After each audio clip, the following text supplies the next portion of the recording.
Breaking news आ रही है इस वक्त अंकित कि बहुत बड़ी खबर है। नीट को लेकर जो इंतजार कर रहे थे, सुप्रीम कोर्ट में फैसला पढ़ना शुरू हो चुका है। Chief justice of India D Y Chandrachud खुद फैसला पढ़ रहे हैं और उन्होंने उन्होंने सबसे पहली बात कही है वो यही कही है कि नीट की परीक्षा दोबारा नहीं होगी। जो मांग काफी सारी इन याचिकाओं में लगाई गई थी कि दोबारा परीक्षा हो, उसको खारिज किया गया है और कहा गया है कि नीट की परीक्षा दोबारा नहीं होगी। अगर परीक्षा होती है, दोबारा परीक्षा का अगर आदेश देते हैं तो उसके बहुत दूरगामी परिणाम होंगे, बहुत बड़े उसके परिणाम होंगे। इसी वजह से रीटेस्ट नहीं दिया जा रहा है।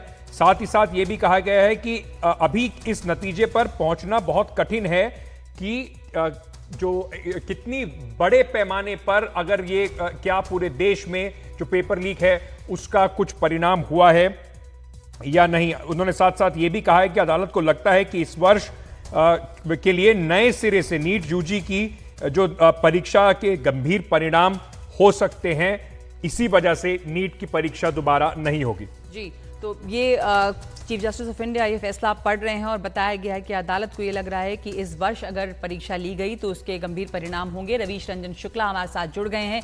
अभी ये फैसला पढ़ा जा रहा है, लेकिन बड़ी खबर आ रही है ये रवीश के नीट की परीक्षा दोबारा नहीं होगी। एक बहुत बड़ी तादाद में से स्टूडेंट्स प्रभावित हैं और बहुत सारे लोग इस बात का इंतजार कर रहे थे, बहुत सारे लोग रीटेस्ट भी चाह रहे थे। अब ये परीक्षा नहीं होने का फैसला एक तरह से आ गया है।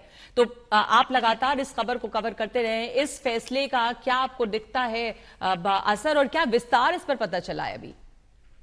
जी देखिए नगमा, सुप्रीम कोर्ट ने पहले ही ये साफ कर दिया था कि नीट का जो परीक्षा है उसको रीटेस्ट कराना उनका अंतिम विकल्प होगा।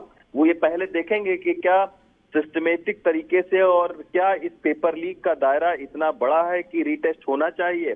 तो अब जब सुप्रीम कोर्ट ने ये फैसला सुना दिया है और ये सुप्रीम कोर्ट ने साफ तौर पर कहा है कि उसे ये नहीं लगता है जो अभी तक सीबीआई की जो फाइंडिंग्स हैं और जो पुलिस की फाइंडिंग्स हैं और याचिकाकर्ता के वकील भी उस तरीके से कोई साक्ष्य प्रस्तुत नहीं कर पाए कि वो कहे कि इसका जो दायरा है वो पटना और हजारीबाग से बढ़कर गुजरात और मध्य प्रदेश और राजस्थान यानी पूरे देश भर के अलग अलग केंद्र में फैला हुआ है। तो ये बात प्रूफ नहीं कर पाए याचिकाकर्ता